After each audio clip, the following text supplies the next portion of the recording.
Good evening students. इस video में हम लोग टेस्ट 3 सेक्शन ए का डिस्कशन देखेंगे। जो पहला 15 क्वेश्चन है वो एनसीईआरटी पॉलिटी का 10th का एनसीईआरटी पॉलिटी है, उसी के चैप्टर 1 से लिया गया है। और डेमोक्रेसी लोकतंत्र के कॉन्सेप्ट पे आधारित ये क्वेश्चन है। यदि इस टॉपिक को समझेंगे तो आप NCERT polity chapter 1 class 10th का आपका वो चैप्टर ही कंप्लीट हो गया। सोचिए, आप मान के चलिए कि आप वो एनसीईआरटी का वो चैप्टर आप पढ़ चुके अच्छी तरह से, यदि अच्छी तरह से ये समझ गए, क्योंकि ये जो सेट ऑफ क्वेश्चंस है आपको दो तरीके से फायदा करेगा।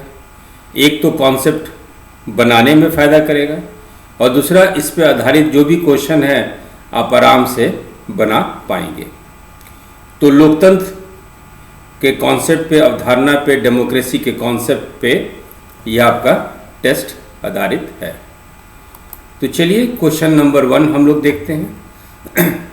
विच of the following is correct? निम्नलिखित में से कौन सा सही है? डेमोक्रेसी इंग्लिश में बोलते हैं हम लोग, और डेमोक्रेसी को जब हिंदी में अनुवाद किया जाता है तो ये शब्द बन जाता है लोकतंत्र। खास करके हिंदी मीडियम वाले बच्चे ध्यान रखिएगा कि लोकतंत्र का इंग्लिश में डेमोक्रेसी शब्द होता है। तो चलिए क्वेश्चन नंबर 1 का पहला option, the word democracy has been taken from French, ये गलत है। The word democracy has been taken from Greek, ये सही है। और उसको दो भाग में बांटते हैं। Demos means people and kratia means rule. So demos means people, ये सही है, और क्रेटिया का मतलब होता है रूल। तो 2 ऑप्शन सही है, 3 ऑप्शन सही है और 4th ऑप्शन भी सही है। लोकतंत्र शब्द फ्रेंच से लिया गया है, ये गलत है। लोकतंत्र शब्द ग्रीक से लिया गया है, ये सही है। डेमो का मतलब लोगों से है और क्रेटिया का अर्थ है नियम। अब देखिए, डेमोक्रेसी लोकतंत्र जो इंग्लिश शब्द से आया है उसको कहते हैं हम लोग डेमोक्रेसी। ये जो शब्द है ये है डेमोक्रेसी। इसका संधि विच्छेद कीजिए, तो संधि विच्छेद कीजिएगा तो एक हो जाता है डेमो और दूसरा हो जाता है प्लस क्रेसी। ठीक है, तो ये हो जाता है डेमो प्लस क्रेसी। ये डेमो प्लस क्रेसी जो शब्द है मूलतः ये लिया गया है यूनानी भाषा से या ग्रीक भाषा से। वो जो डेमो का मतलब होता है, डेमो का मतलब होता है लोग, और क्रेटिया का मतलब होता है रूल यानी कि नियम, यानी लोगों द्वारा बनाया गया नियम। और इसीलिए हम लोग लोकतंत्र को कहते हैं democracy means government by the people, लोगों द्वारा बनाया गया सरकार। Government democracy means government for the people, लोगों के लिए बनाया गया सरकार। And democracy means government of the people, यानी लोगों का सरकार। तो सही ऑप्शन है आपका 2, 3 और 4, यानी डी ऑप्शन सही है। तो क्वेश्चन नंबर 1 का सही ऑप्शन है डी। चलिए क्वेश्चन नंबर 2 पे चलते हैं। विच of the following country has true democracy? निम्नलिखित में से किस देश में सही और सच्चा लोकतंत्र है? उदाहरण है, ऑप्शन है चीन, सऊदी अरेबिया, एस्टोनिया, फिजी। इस क्वेश्चन के मार्फत हम लोग चलिए कुछ जो राजनीतिक जो ढांचा है चीन का, सऊदी अरेबिया का, एस्टोनिया का, फिजी का भी हम लोग देखते हैं। तो आंसर जो है इनमें से कोई नहीं। 2 का सही आंसर है ई। लेकिन हम लोग पहले एक एक करके देखते हैं। सऊदी अरेबिया, वहाँ पे राजा हैं, किंग्स होते हैं, और वो राजा इसलिए नहीं बने कि लोग के द्वारा चुन के वो राजा बने। वो इसलिए राजा हैं क्योंकि वो राजशाही परिवार में उनका जन्म हुआ। They are kings because they happen to be born into the royal family. So Saudi Arabia में आप लोकतंत्र नहीं कह सकते हैं, क्योंकि लोकतंत्र है लोगों के द्वारा सरकार, लोगों का सरकार और लोगों के लिए सरकार। So it can not be democracy in Saudi Arabia. China में जरा हम लोग देखते हैं कि चाइना में हर एक 5 साल इलेक्शन होता है, हर एक 5 साल पे। वहाँ के पार्लियामेंट के, वहाँ के संसद को बोला जाता है क्वानिंगो रेनमिन डाइबियाओ दावी। जो बच्चे हिंदी मीडियम के हैं, आपके क्वेश्चन पेपर में आप ढंग से पढ़े होंगे तो हिंदी में ये शब्द दिया हुआ है। चाइना के संसद को बोला जाता है क्वानगुओ रेनमिन डाइबियाओ दावी। सरल अंग्रेजी भाषा में नेशनल पीपल्स कांग्रेस। तो चीन का जो संसद है उसी के पास शक्ति होती है कि वहां के राष्ट्रपति का चुनाव हो, और चीन के संसद में करीब 3000 सांसद होते हैं। There are 3000 members in National People's Congress, यानी चीन के संसद में। और कुछ सदस्यों का चुनाव आर्मी के द्वारा भी होता है। लेकिन वहां एक प्रोसेस है, प्रक्रिया है कि आपको इलेक्शन में खड़े होने से पहले कोई भी कैंडिडेट हैं, कोई भी जो इलेक्शन में चुनाव में खड़ा होना चाहते हैं, लड़ना चाहते हैं, उनको आप लोगों को चाइनीज कम्युनिस्ट पार्टी से अप्रूवल लेना पड़ेगा। चाइनीज कम्युनिस्ट पार्टी से आपको परमिशन लेना पड़ेगा, अनुमति लेना पड़ेगा। और यदि आप अनुमति नहीं लेते हैं फिर आप इलेक्शन के लिए वैध घोषित नहीं होते हैं।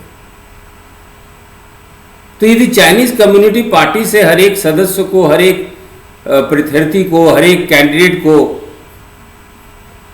अनुमोदन लेना हो तो चीन में भी लोकतांत्रिक प्रक्रिया नाम का कोई चीज रह नहीं जाता। एक मेक्सिको का भी हम लोग उदाहरण देते हैं। आप देखिएगा कि मेक्सिको में हर एक 6 साल में इलेक्शन होता है वहाँ के राष्ट्रपति को चुनाव के लिए। राष्ट्रपति चुनाव का इलेक्शन हर एक 6 साल होता है। और 2000 तक, खास करके सन 2000 तक देखा गया कि वहाँ एक ही पार्टी जीतती थी और वो थी इंस्टीट्यूशनल रेवोल्यूशनरी पार्टी। वहाँ विपक्ष है लेकिन विपक्ष कभी इलेक्शन नहीं जीत पाती थी। ये जो पीआरआई पार्टी है, इंस्टीट्यूशनल रेवोल्यूशनरी पार्टी मेक्सिको का, वो अजीब सा एक गैर संवैधानिक ट्रिक अपनाती थी कि जितने भी सरकारी नौकर हैं, जो भी गवर्नमेंट सर्विसेज में काम करते थे, उनको सबको कंपलसरी था कि पार्टी का मीटिंग में आप आइए। जितने भी गवर्नमेंट स्कूल थे उसके टीचर को जबरदस्ती किया जाता था कि वहाँ के बच्चों को बोलिए कि अपने माता पिता को बोले कि पीआरआई पार्टी को ही वोट दे। मीडिया जो है वो भी पीआरआई पार्टी के साथ ही थी। तो मेक्सिको में भी आपका लोकतंत्र प्रणाली या लोकतंत्र एब्सेंट था। अब एस्टोनिया की बात करते हैं। एस्टोनिया में देखिए, या कहीं भी किसी भी देश में वोट करने का अधिकार सिर्फ नागरिकों को होता था। और एस्टोनिया में सिटीजनशिप रूल्स ऐसा बना है, एस्टोनिया में आपको रूस के भी लोग रहते हैं, वो जो कि अल्पसंख्यक में हैं, माइनॉरिटी में हैं। और एस्टोनिया का नागरिक बनने का नियम या rules frame for the citizenship in Estonia is made in such a way that Russian minorities cannot get the citizenship and thus they won't have the right to vote. Estonia में नागरिकता संबंधी नियम जो है इस तरह से बनाया जाता था कि जो रूस के लोग थे, अल्पसंख्यक थे, वो लोग अल्पसंख्यक हैं भी, उनको नागरिकता नहीं मिलती है और इसके कारण वोट नहीं दे पाते। तो एस्टोनिया में भी सही लोकतंत्र नहीं है। अब बात करते हैं हम लोग फिजी की। फिजी में इंडियन भी रहते हैं और इंडियन भी वहां के नागरिक हैं, लेकिन वहां का इलेक्टोरल सिस्टम, वहां पे चुनाव प्रक्रिया इस तरह की बनी हुई है कि जो इंडियन हैं उनका वोट का वैल्यू यदि 1 है तो फिजी वालों लोग के हाथ में वो वोट का वैल्यू 2 होगा। मतलब फिजी का जो वोट का वैल्यू है, इंडियन का वोट का वैल्यू सीधे आधा हो जाता है। तो फिजी में भी हम लोग लोकतंत्र नहीं देख पाते। तो क्वेश्चन नंबर 2, निम्नलिखित में से किस देश में सच्चा लोकतंत्र है? तो ना ही चीन में है, ना ही सऊदी अरब में है, ना ही एस्टोनिया में है, ना ही फिजी में है। सही ऑप्शन है इनमें से कोई नहीं, नन ऑफ दीज, यानी 2 का सही ऑप्शन ई है। Question number 3, on which ground democracy is criticised in Fiji? अभी हम लोग बात किए थे, फिजी में किस आधार पर लोकतंत्र की आलोचना की जाती है? पहला option, the final decision making is not with the people, अंतिम निर्णय लोगों के साथ नहीं है। ये गलत है, क्योंकि वोट तो लोग देते हैं और फिजी में लोग वोट देते हैं। People in power don't have a fair chance of losing, इसका मतलब समझाते हैं। सत्ता में मौजूद लोगों को सत्ता खोने का मौका नहीं मिलता। इसका मतलब क्या है कि एक ही पार्टी जो सत्ता में आ गई है और इस तरह का वो ट्रिक अपनाती है, इस तरह का रणनीति अपनाती है कि विपक्ष वहां पे है ही नहीं। तो ये भी फिजी के साथ सही नहीं है, ये मेक्सिको के साथ आप कह सकते हैं। ऑप्शन सी, प्रत्येक वोट का अलग अलग मूल्य है, each vote has a different value. ये सही है, क्योंकि इंडियन वोटर का जो मूल्य है, जो वैल्यू है, वो आधा है फिजी वोटरों से। तो 3 का सही ऑप्शन है सी, प्रत्येक वोट का अलग मूल्य है, each vote has a different value. Question number 4, which of the following is correct? निम्नलिखित में से कौन सा सही है? Democracy gives every man the right to be his own operation, लोकतंत्र हर व्यक्ति को अपना शोषक आप बन जाने का अधिकार देता है। इसका मतलब देखिए, एनसीईआरटी स्टेटमेंट है ये। एनसीईआरटी टफ होता है, उसका वर्ड सेंटेंसेस, इसको समझिए। लोकतंत्र हर व्यक्ति को अपना शोषक आप बन जाने का अधिकार देता है। इसका मतलब क्या है? इसका मतलब ये है कि भाई हम लोग क्रिटिसाइज करते हैं, हम लोग आलोचना करते हैं कि फलना सरकार सही नहीं है, फलना एमएलए ठीक नहीं है, फलना मंत्री ठीक नहीं है, फलना एमपी ठीक नहीं है। लेकिन सवाल ये उठता है कि इनको वोट कौन दिया? आप ही दिए ना, हम दिए ना। We the people of India, हम भारत के लोग ही वोट दिए। तो लोकतंत्र हर व्यक्ति को अपना शोषक आप बन जाने का अधिकार देता है, ये सही है। दूसरा option, man's capacity for justice makes democracy possible but man's inclination to injustice make democracy necessary. व्यक्ति की न्याय प्रेरिता लोकतंत्र को संभव बनाती है, लेकिन अन्याय के प्रति व्यक्ति का रुझान लोकतंत्र को जरूरी बनाता है। देखिए इसका मतलब क्या है। पहला जो सेंटेंस है, man's capacity for justice makes democracy possible, व्यक्ति की न्याय प्रियता लोकतंत्र को संभव बनाती है। इसका अर्थ यह होता है कि हम लोग सब कुछ चाहते हैं कि समाज में न्याय हो। तो चूंकि हम लोग न्याय प्रिय हैं,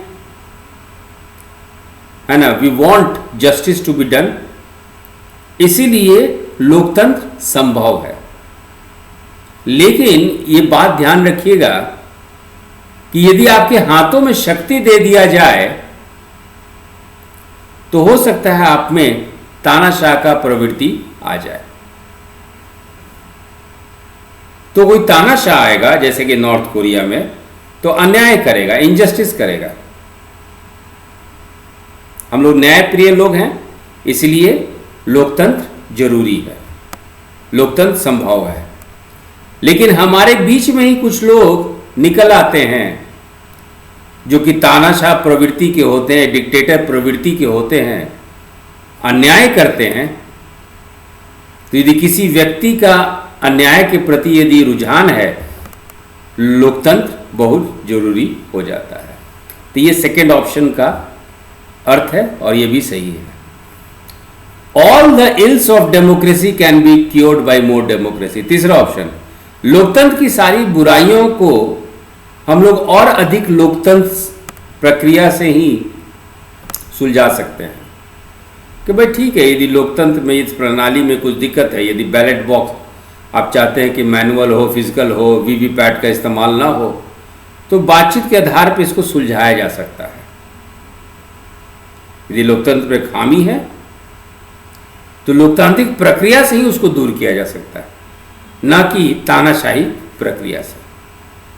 तो क्वेश्चन नंबर 4 में जैसा कि हम लोग डिस्कशन किए, सारों ऑप्शन सही है।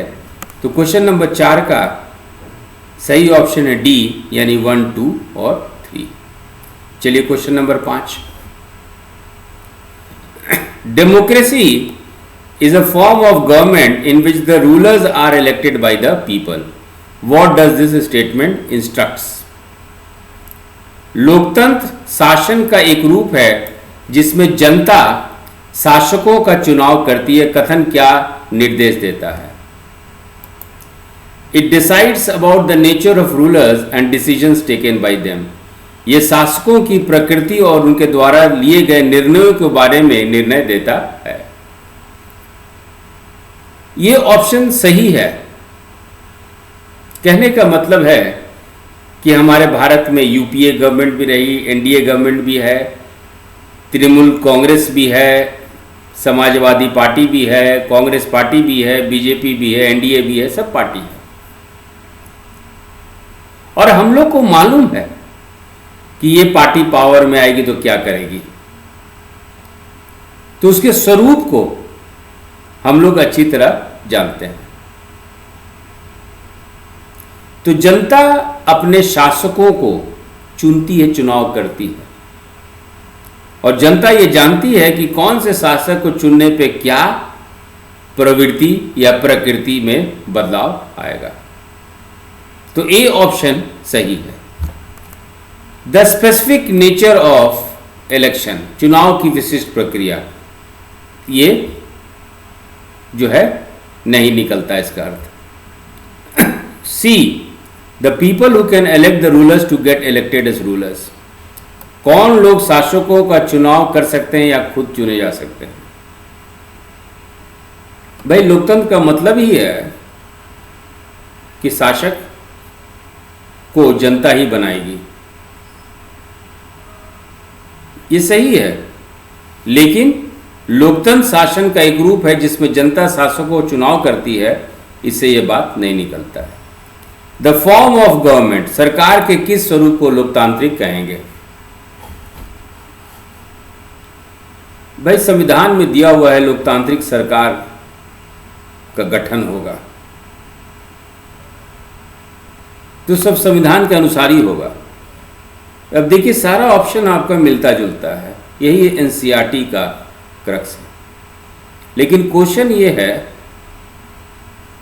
A government in which the rulers are elected by the people. लोकतंत्र शासन का सबसे महत्वपूर्ण रूप यह है कि जनता शासकों को चुनाव करती है, जनता ही करती है। तो जनता को चाहिए कि अपने जिसको वो चुनाव कर रहे हैं उसके बारे में भली भांति जाने कि अगले 5 साल तक उनके सरकार का क्या स्वरूप होगा। यही इंस्ट्रक्शंस देती है, यही आदेश देती है ये कथन। तो सही ऑप्शन है ए। तो 5 का सही ऑप्शन है ए।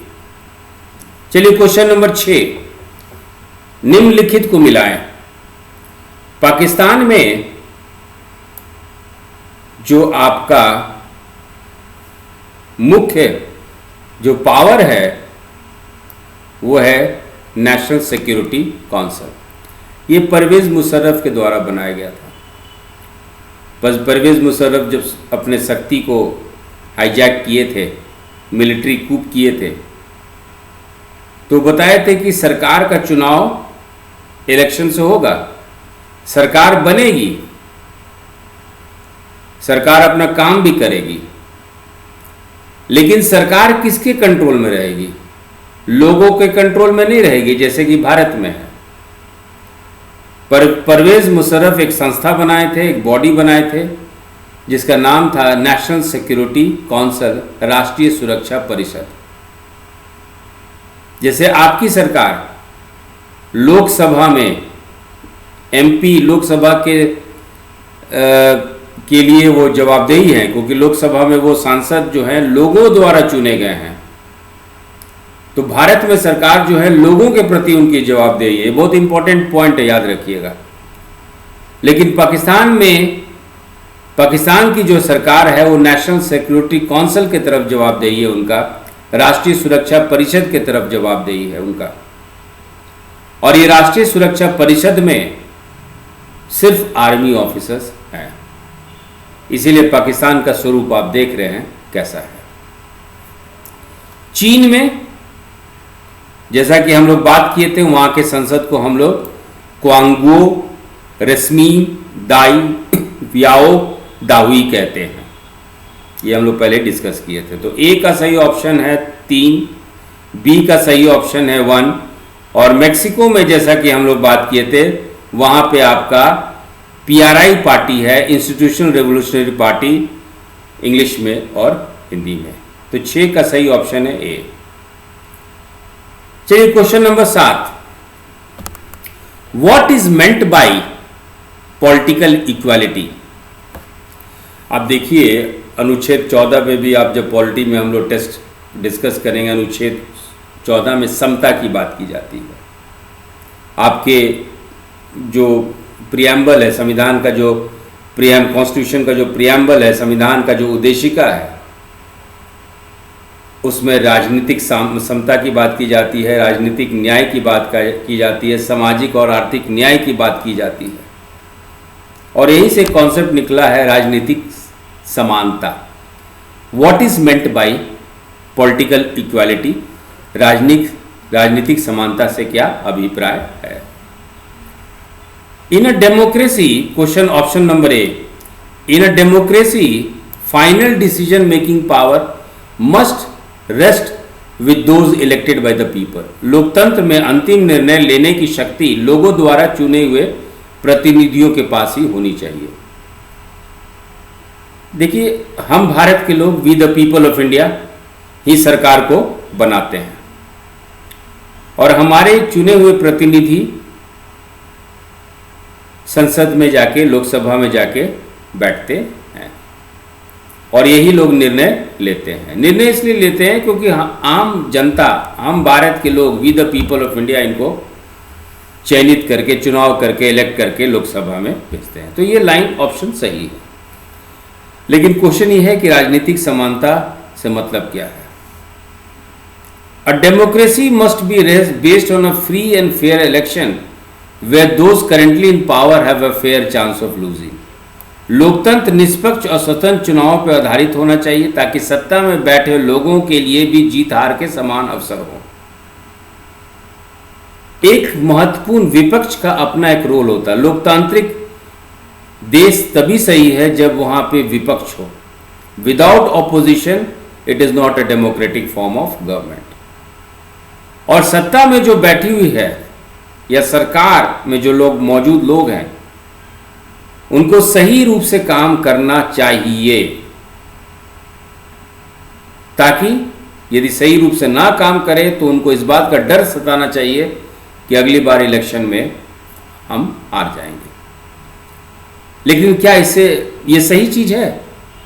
लेकिन इससे क्या पॉलिटिकल इक्वालिटी की या राजनीतिक समानता की बात आती है? ऑप्शन नंबर सी हम लोग देखते हैं कि in a democracy each adult citizen must have one vote and each vote must have a one value. लोकतंत्र में हर वयस्क नागरिक का एक वोट होना चाहिए और हर वोट का एक समान मूल्य होना चाहिए। वोट देना राजनीतिक प्रक्रिया है, पॉलिटिकल प्रोसेस। राजा हो, रंग हो, ऊंचा हो, नीचा हो, अमीर ना हो, अधिकारी हो, गैर अधिकारी हो, सबके वोट का एक वैल्यू होना चाहिए। यदि हर एक वोट का एक वैल्यू होगा तो इस राजनीतिक प्रक्रिया में राजनीतिक समानता आएगी। तो 7 का सही ऑप्शन है सी। चलिए क्वेश्चन नंबर 8 पे चलते हैं। क्वेश्चन नंबर 8 जो है लोकतंत्र प्रणाली के रिस्पॉन्सिवनेस के ऊपर यह क्वेश्चन है। लोकतंत्र प्रणाली की जवाबदेही पे ये सवाल है। फिर से बोल रहे हैं एनसीईआरटी क्वेश्चन है, ये टफ होता है। तो विच of the following is correct? निम्न में से कौन सा सही है? China's feminine of 1958 to 1961 was the worst recorded famine in world history. Nearly 3 crore people died in this famine. चीन का 1958 से 1961 का अकाल विश्व इतिहास में सबसे खराब अकाल दर्ज किया गया था। इस अकाल में लगभग 3 करोड़ लोग मारे गए। यदि भारत की आप तुलना चीन से करते हैं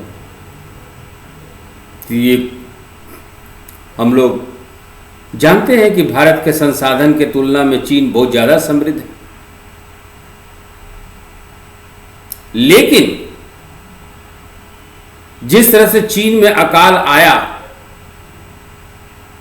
1958, 1959, 1960, 1961, 4 साल 3 करोड़ लोग मारे गए, तो भी वहां की सरकार खाद्य सुरक्षा, फूड सिक्योरिटी के मामले पे कोई पहल नहीं की, क्योंकि उनकी सरकार रिस्पॉन्सिव गवर्नमेंट नहीं है। वहां की सरकार को जवाबदेही नहीं है, क्योंकि हम लोग जानते थे, हम लोग पहले डिस्कशन में किए थे कि वहां जो भी चुनाव लड़ते हैं पहले चाइनीज कम्युनिटी पार्टी से परमिशन लेना होता है। तो पूर्ण रूप से लोकतांत्रिक नहीं है। जब लोकतांत्रिक नहीं है तो अब जवाबदेही नहीं है। कोई जगह का यदि राजा है तो कोई नियम नहीं बताता है कि आप प्रजा की देखभाल करें। नैतिकता एक अलग बात है, मोरालिटी एक अलग बात है। और चीन में विश्व का सबसे बड़ा जो अकाल पड़ा और 3 करोड़ लोग मर गए, इसका एक ही कारण है कि वहां की सरकार का कोई जवाबदेह नहीं है लोगों के लिए। अब वही हम लोग देखते हैं भारत में। The existence of democracy in India made the Indian government respond to food security in a way that the Chinese government did not. भारत में लोकतांत्रिक व्यवस्था होने से भारत सरकार ने खाद्य सुरक्षा के मामले में जिस तरह से काम किया वैसे करने की जरूरत चीनी सरकार ने महसूस नहीं किया। अब देखिए भारत में भी मालूम चला कि अकाल होने वाला, चीन में अकाल हुआ, लेकिन भारतीय सरकार, भारत की सरकार, इंडियन गवर्नमेंट फूड सिक्योरिटी, खाद्य सुरक्षा के लिए अनाज, गोदाम, बहुत सारा नियम, बहुत सारा जो है ज़्यादा दाम पे किसानों से अनाज का खरीदना, ये सब प्रक्रिया चालू कर दी थी। और देखिए भारत में खास करके हम लोग आज़ादी के बाद, हालांकि हम लोग चीन से ज़्यादा समृद्ध नहीं है, लेकिन इस तरह का अकाल और लोगों का मृत्यु भारत में नहीं हुआ। क्वेश्चन नंबर 8 का यही मतलब है। क्वेश्चन नंबर 8 ये पूछता है कि ये जो उदाहरण से देखते हैं तो व्हाट डज इट सिग्निफाई, ये क्या दर्शाता है। तो ये दर्शाता है, ऑप्शन ए पे देखिए, a democratic government is a better government because it is more accountable form of government compared to China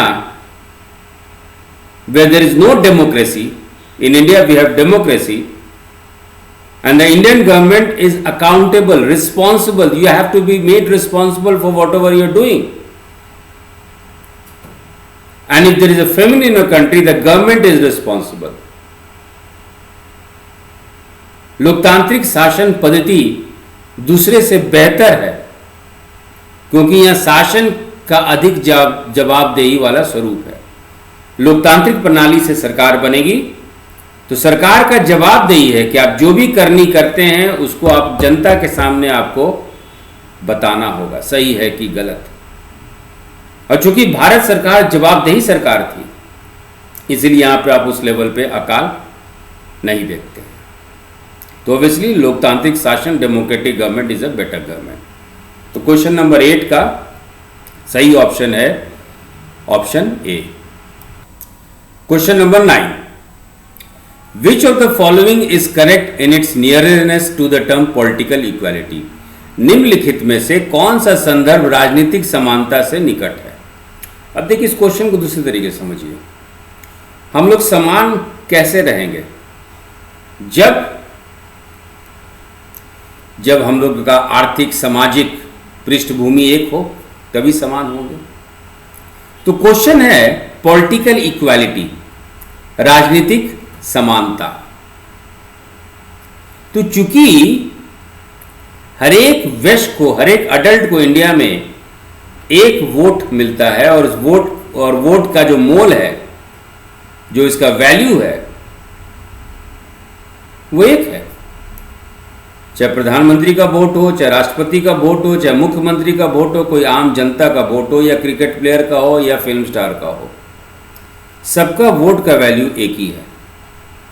ऐसे क्या होता है जब हम लोग समान होंगे, एक लेवल पे होंगे, तो एक दूसरे का जो डिग्निटी होता है, एक दूसरे का जो सम्मान होता है, सम्मान वो बढ़ जाता है। तो क्वेश्चन नंबर 9 कि कौन सा संदर्भ, लोकतंत्र का कौन सा संदर्भ राजनीतिक समानता के निकट है, तो वो है आपका option A, democracy enhances the dignity of citizens. लोकतंत्र नागरिकों को समान बढ़ाता है। Question number 10, which of this is not a good argument in favour of democracy. इनमें से कौन लोकतंत्र के पक्ष में अच्छा तर्क नहीं है। माने हम लोकतंत्र की हम लोग तारीफ कर रहे हैं, तो कौन कौन सा शब्द जो है लोकतंत्र के पक्ष में है और कौन सा स्टेटमेंट ऑप्शन लोकतंत्र के विरुद्ध में है। People feel free and equal in democracy. लोकतंत्र में लोग स्वतंत्र और समान महसूस करते हैं, ये सही है। अन्य लोगों की तुलना में डेमोक्रेसी संघर्ष को बेहतर तरीके से हल करता है। अफगान में जो प्रॉब्लम हुआ वहां लोकतांत्रिक प्रणाली नहीं है, लेकिन यदि लोकतांत्रिक देश हो तो किसी तरह का कनमन मुटाव हो तो उसको लोकतांत्रिक प्रणाली से, बातचीत से बेहतर तरीके से हल किया जाता है। ये भी अच्छी बात है लोकतंत्र का। Democratic government is more accountable to the people. लोकतांत्रिक सरकार लोगों के प्रति अधिक जवाबदेह है, ये भी सही है। Democracies are more prosperous than others. अन्य लोगों की तुलना में डेमोक्रेसी अधिक समृद्ध है, ये गलत बात है। तो क्वेश्चन है which of this is not a good argument in favour of democracy. इनमें से कौन लोकतंत्र के पक्ष में अच्छा तर्क नहीं है, तो वो है option D, democracies are more prosperous than others, अन्य लोगों की तुलना में डेमोक्रेसी अधिक समृद्ध है। अब चलते हैं हम लोग एक सेक्शन में, चूंकि हम लोग लोकतंत्र प्रणाली से काफी अब वाकिफ हो गए हैं कि डेमोक्रेसी या लोकतंत्र का क्या महत्व होता है, तो अब चला हम लोग चलते हैं संविधान के निर्माण में उसके इतिहास पे। और इतिहास में पहले हम लोग दूसरे देश का भी उदाहरण लेंगे। एक क्वेश्चन है, question number 11, why is Robben island famous? Robben द्वीप क्यों प्रसिद्ध है? एनसीईआरटी का क्वेश्चन है, इसलिए आप लोग को हम दिए हैं। तो दक्षिण अफ्रीका में अंग्रेज के विरुद्ध जो है एक मुहिम, संघर्ष, स्वतंत्र संग्राम चला था। और जैसे भारत में गांधी जी हुए, उसी तरह दक्षिण अफ्रीका, साउथ अफ्रीका में नेल्सन मंडेला थे। और नेल्सन मंडेला को आजीवन कारावास इसी रोबेन द्वीप में भेजा गया था। तो रोबेन द्वीप क्यों प्रसिद्ध है? नेल्सन मंडेला ने यहां अपना आजीवन कारावास बिताया था। तो 11 का सही ऑप्शन है ए। चलिए, व्हाट इज अपार्थाइड? रंग भेद क्या है? रंग भेद, साउथ अफ्रीका में अंग्रेजों का सरकार था और अंग्रेज की सरकार जो थी वो नस्लीय भेदभाव पे, रेशियल डिस्क्रिमिनेशन पे ये चलती थी। यहां तक कि जो मूल साउथ अफ्रीका के मूल लोग थे, जिनको कि ब्लैक या काला के नाम से संबोधित किया जाता था, वो लोग जहां अंग्रेज रहते थे वहां के गिरजाघर में भी नहीं जा सकते थे। तो what is apartheid? It was a system prevalent in South Africa, सही है। It was based upon racial discrimination, ये भी सही है। तो ए और बी ऑप्शन सही है, यानी ई, मोर देन वन ऑप्शन। रंग भेद क्या है? ये दक्षिण अफ्रीका में प्रचलित एक प्रणाली थी, ये नस्लीय भेदभाव पर आधारित था। तो क्वेश्चन नंबर 12 का सही ऑप्शन है ई, यानी ए और बी। साउथ अफ्रीका में, दक्षिण अफ्रीका में कौन कौन नस्लीय समूह थे? इसी पे क्वेश्चन नंबर 13 है। Who among the following were the major racial groups in South Africa? दक्षिण अफ्रीका में कौन से प्रमुख नस्लीय समूह थे? एक तो अंग्रेज थे, जिनको कि हम लोग व्हाइट्स बोलते हैं, और दूसरे वहां के मूल निवासी, जो कि हम लोग अश्वेत कहते हैं, काला, ब्लैक। तीसरे थे कलर्ड, ना ही वो काला थे ना ही वो गोरा थे, बीच का, ब्राउन, तो उनको कलर्ड बोला जाता था या रंगीन बोला जाता था। और चौथा ग्रुप, बहुत ही महत्वपूर्ण जो ग्रुप था, प्रमुख एक जो कहिए एक नस्लीय समूह था, वो था इंडियन। इंडियन भी साउथ अफ्रीका में बहुत इंपॉर्टेंट थे। तो दक्षिण अफ्रीका में कौन से प्रमुख नस्लीय समूह थे? तो श्वेत, अश्वेत, रंगीन और भारतीय, whites, blacks, coloured and Indians. तो 13 का सही ऑप्शन है E, all the options. In which country the oppressor and the oppressed together made the constitution? किस देश में दलित और शोषित और शोषण करने वाले मिलकर संविधान बनाए?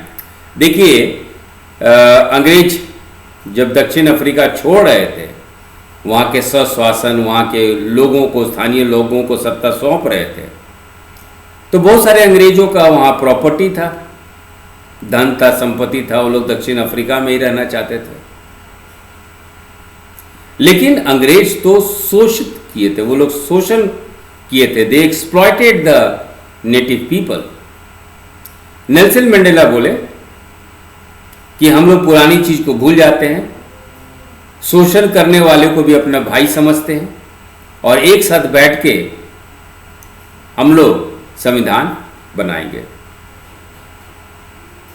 तो पूरे विश्व में दक्षिण अफ्रीका एक ऐसा देश है जहां पे शोषित लोग, दलित लोग और शोषण करने वाले दोनों मिलकर संविधान बनाए। तो in which country the oppressor and the oppressed together made the constitution? किस देश में शोषण करने वाले और शोषित मिलकर संविधान बनाया, तो वह है दक्षिण अफ्रीका, साउथ अफ्रीका। तो 14 का सही ऑप्शन है बी। क्वेश्चन नंबर 15 संविधान पे है। Which of the following is correct for constitution? संविधान में निम्नलिखित में से कौन सा सही है? A, set of written rules that are acceptable by all the people living together in a country. ये संविधान का परिभाषा है, एक लिखित नियमों का दस्तावेज या दस्तावेज का एक समूह जो उस देश में रहने वाले हर एक लोगों द्वारा स्वीकृत हो। B option, constitution is a supreme law. Constitution को सुपीरियर लॉ भी बोला जाता है। That determines the relationship among the people living in that territory and also the relationship between the people and government. Constitution एक सर्वोच्च कानून है जो एक क्षेत्र में रहने वाले लोगों, जिसको कि हम लोग नागरिक कहते हैं, और सरकार के बीच संबंध को निर्धारित करता है। हम भारत के लोग, हम जनता, और भारत सरकार या बिहार सरकार या उत्तर प्रदेश सरकार या झारखंड सरकार या तमिलनाडु सरकार, इस संविधान, इस संबंध को, हमारे संबंध को कौन दिशा निर्देश देता है, कौन इस संबंध को निर्धारित करता है, वो defines this relationship. Everything is being done by the constitution. It generates a degree of trust and coordination that is necessary for different kind of people to live together. ये विश्वास और समन्वय उत्पन्न करता है जो विभिन्न प्रकार के लोगों के साथ में रहने के लिए आवश्यक है। भारत जैसे देश में जहां बहुत सारे धर्म हैं, मल्टी रिलीजियस, मल्टी कल्चरल, बहुत सारे सांस्कृतिक समूह है, बहुत सारे भाषीय समूह हैं, और सबको एक सूत्र से पिरोता है संविधान। तो सी ऑप्शन भी सही है। It specifies how the government will be constitute, who will have the power to make decisions. ये निर्दिष्ट करता है कि सरकार का गठन कैसे किया जाएगा। ऑब्वियसली संविधान ही बताती है कि हर एक 5 साल पे लोकसभा का इलेक्शन होगा, विधानसभा का इलेक्शन होगा, कैसे राज्यसभा का इलेक्शन होगा, कैसे राष्ट्रपति चुने जाएंगे, कैसे प्रधानमंत्री चुने जाएंगे। नहीं, अनेक भाग को संविधान बताती है। तो डी ऑप्शन भी सही है। तो चारों ऑप्शन आपका सही है। क्वेश्चन नंबर 16, निम्न में से कौन सा सही है? Which of the following is correct? All the countries that have constitutions are democratic. जितने भी देश में संविधान है वो लोकतांत्रिक है। कहने का मतलब, यदि आपके देश में संविधान है तो आप लोकतांत्रिक है, गलत है। रूस में संविधान है, लोकतांत्रिक नहीं है। चीन में संविधान है, लोकतांत्रिक नहीं है। यहाँ तक कि नॉर्थ कोरिया में भी संविधान है, नियमों का सेट है, लेकिन वो लोकतांत्रिक नहीं है।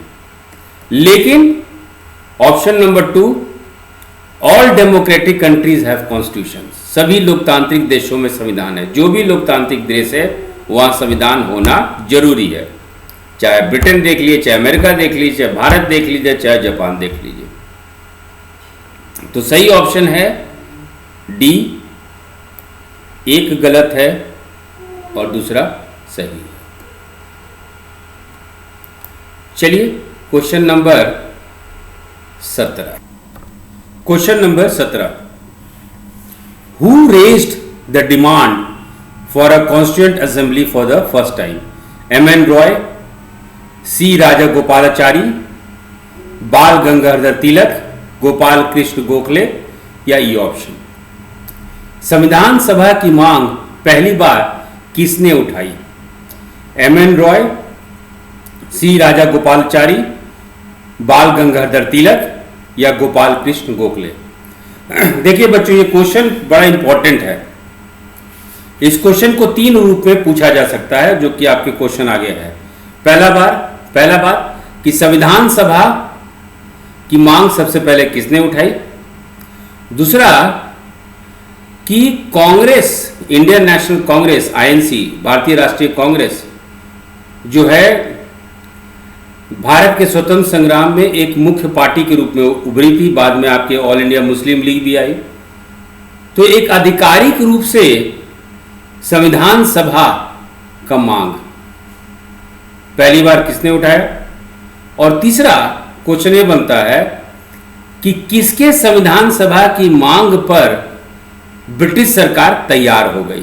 3 तरीके का अलग अलग क्वेश्चन बनता है, इसलिए तुरंत कंक्लूजन पे मत जंप कीजिए। क्वेश्चन ये है संविधान सभा की मांग पहली बार किसने उठाई, तो इसका आंसर है बाल गंगाधर तिलक। बाल गंगाधर तिलक क्वेश्चन नंबर 17 का सही आंसर है बाल गंगाधर तिलक। पहली बार संविधान सभा की मांग सन 1895 में 1895 में बाल गंगाधर तिलक ने उठाई थी। अब देखिए दूसरा सवाल ये उठता है कि 1934 में 1934 में एमएन रॉय जो कि कम्युनिस्ट मूवमेंट जो भारत में चला था उसके अग्रसर थे, वो he was the Pioneer of the communist movement in India. वो 1934 में 1934 में संविधान सभा की मांग फिर उठाएं और उस मांग को देखते हुए 1935 में कांग्रेस पार्टी भी आधिकारिक रूप से वो मांग उठा दी। तो एमएन रॉय का दूसरा तरीके का क्वेश्चन बनता है। और फिर 1939 में 15 नवंबर 1939 में सी राजा गोपालचारी जो हैं फिर से संविधान सभा की मांग उठाएं और इस बार ब्रिटिश सरकार 1940 में उनकी बात को मान गए। इसीलिए क्वेश्चन नंबर 17 को ढंग से पढ़िए कि पहली बार मांग कौन उठाएं। आप लोग एमएन रॉय बोलेंगे तो वो गलत हो जाएगा, क्योंकि बाल गंगाधर तिलक 1895 में, हालांकि बाल गंगाधर तिलक जो गरम दल के थे, एक्सट्रीमिस्ट ग्रुप के थे, इसलिए कांग्रेस के मॉडरेट या कांग्रेस के नरम दल वाले से बनता नहीं था, तो इस बात को दबा दिया गया। तो 17 का सही आंसर है आपका बाल गंगाधर तिलक यानी सी। अब चलते आगे। Who officially propose the idea of constituent assembly for the first time.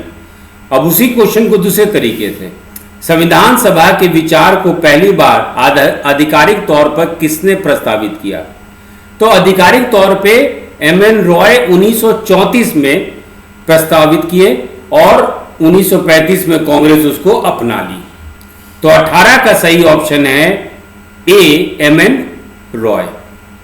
Question number 19, whose demand for a constituent assembly based on adult franchise was accepted by the British in 1939। यानी उसी question को तीसरा स्वरूप 1939 में अंग्रेजों ने waste मत अधिकार पर आधारित संविधान सभा की किसकी मांग को, माने अंग्रेज किसकी मांग को, संविधान सभा की मांग पहले 2 बार हो गई, लेकिन अल्टीमेटली अंत में अंग्रेजों ने वेस्ट मत अधिकार पर आधारित संविधान सभा की किसकी मांग को स्वीकार कर लिया था। तो यहां पे आंसर होना चाहिए आपका सी राजा गोपालचारी। तो किसी तरह का कंफ्यूजन में मत रहिएगा, जो आप लोग यदि गाइड से पढ़ते हैं तो वो भ्रमित कर देता है, सही कॉन्सेप्ट नहीं देता है। Question number 20। अब जो क्वेश्चन नंबर 19 में हम लोग देखे थे कि सी राजा गोपालचारी 15 नवंबर 1939 को मांग उठाए कि संविधान सभा भारत में बनना चाहिए। अब अंग्रेज जो इस बात को मान गई, तो अंग्रेज इसको बात को मानी तो अंग्रेज कुछ योजना लाई होगी। अब वही योजना क्वेश्चन नंबर 20 में है। Which of the following plan had provisions to allow Indians to draft their own constitution? August Offer, Cabinet Mission Plan, India independence act, Shimla agreement. निम्नलिखित में से किस योजना में भारतीयों को अपने स्वयं के संविधान का मसौदा तैयार करने की अनुमति देने का प्रावधान था? तो वो था आपका अगस्त प्रस्ताव या अगस्त ऑफर। क्वेश्चन नंबर 20 का ए। अब देखिए 8 अगस्त 1940 को भारत के वाइसरॉय थे लॉर्ड लिथगो। 8 अगस्त 1940 को भारत के वाइसरॉय थे, उस समय वाइसरॉय थे लॉर्ड लिथगो, और वो बोले कि अब गवर्नर जनरल का एग्जीक्यूटिव काउंसिल का विस्तार होगा, गवर्नर जनरल का कार्यकारी परिषद का विस्तार होगा। और इसी में जो है वो अगस्त ऑफर दिए, अगस्त प्रस्ताव दिए। कि इंडियंस को, भारतीयों को अपना संविधान बनाने का हक मिलेगा, जिसमें कि अल्पसंख्यकों, माइनॉरिटी को भी अपनी बात कहने का मौका मिलेगा।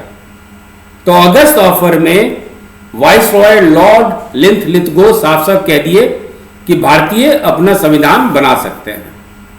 सिद्धांत रूप से अंग्रेज मान गई।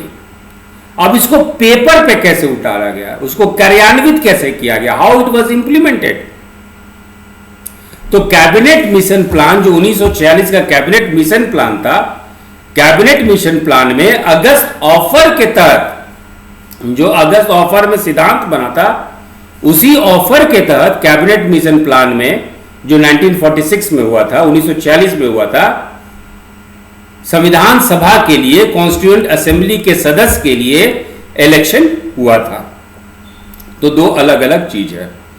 अब question number 21, who was the prime minister of United kingdom when the constitution of India came into existence. जब भारत का संविधान अस्तित्व में आया तो यूनाइटेड किंगडम के प्रधानमंत्री कौन थे? तो वो थे क्लेमेंट एटली। वो थे क्लेमेंट एटली, यानी 21 का सही ऑप्शन है B. Question number 22, when did the India independence act 1947 received royal assent. Royal assent का मतलब महारानी जो है, उस जैसे भारत के राष्ट्रपति अनुमोदन देते हैं, परमिशन देते हैं, तो बिल बन जाता है लॉ, कानून। उसी तरह ब्रिटिश पार्लियामेंट से जब कोई बिल पास होता है तो महारानी क्वीन के पास जाके वो परमिटेड होता है, अनुमोदित होता है, तब वो कानून बन जाता है। उसी को कहते हैं when did the India independence act 1947, जो एक बिल था, रिसीव्ड रॉयल एसेंट, मतलब कब वो एक लॉ एक्ट बन चुका। भारत स्वतंत्रता अधिनियम 1947 को शाही स्वीकृति यानी महारानी से स्वीकृति कब प्राप्त हुई? तो वो प्राप्त हुई 18 जुलाई 1947, 18 जुलाई 1947। 22 का सही ऑप्शन है A. Question number 23, what was the last date sent by Clement Attlee to grant full self government to British India. British Bharat को पूर्ण स्वशासन प्रदान करने के लिए क्लेमेंट एटली द्वारा निर्धारित अंतिम तिथि क्या थी? क्लेमेंट एटली घोषणा कर चुके थे कि जो भी हो, हम लोग 30 जून 1948 तक पूर्ण रूप से भारत को छोड़ देंगे और भारत पूर्ण रूप से स्वतंत्र हो जाएगा। तो ब्रिटिश भारत को पूर्ण स्वशासन प्रदान करने के लिए क्लेमेंट एटली द्वारा निर्धारित अंतिम तिथि 30 जून 1948 थी, 30 जून 1948। तो 23 का सही ऑप्शन है ए। क्लेमेंट एटली 20 फरवरी 1947 को अनाउंस किए थे, घोषणा किए थे कि 30 जून 1948 मैक्सिमम इस समय तक हम लोग भारत छोड़ देंगे। अब सवाल हुआ था कि रजवाड़ों का क्या होगा, प्रिंसली स्टेट्स का क्या होगा।